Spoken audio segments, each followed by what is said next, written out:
मैंने तो पूरा किया मैंने भाई। क्या करता थे अच्छा भाई तूने किया भाई तो ठीक।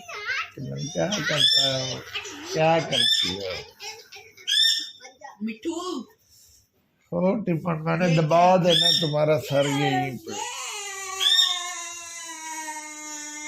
अगर मेरी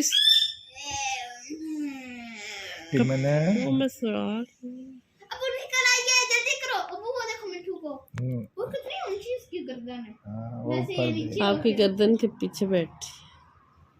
मिठा नो ओ टिफन क्या कर रहा है, बोला है टिफन क्या कर रहा है, बोले अब जी उसको उड़ाओ, जिस काम के लिए निकाला था वो तो एक ही कुछ जगह। भी उड़ लेगा जब उसका दिल करेगा। अभी नाश्ता आने वाला है, हमने उसको आप तो कह रहे थे अंदर ये तड़प रहे होते हैं पार्ट छिड़का वो अच्छा देखो ना अभी अब कुछ रिलैक्स तो हुए। अरे तुम रिलैक्स हो गए। यार टिम्मी को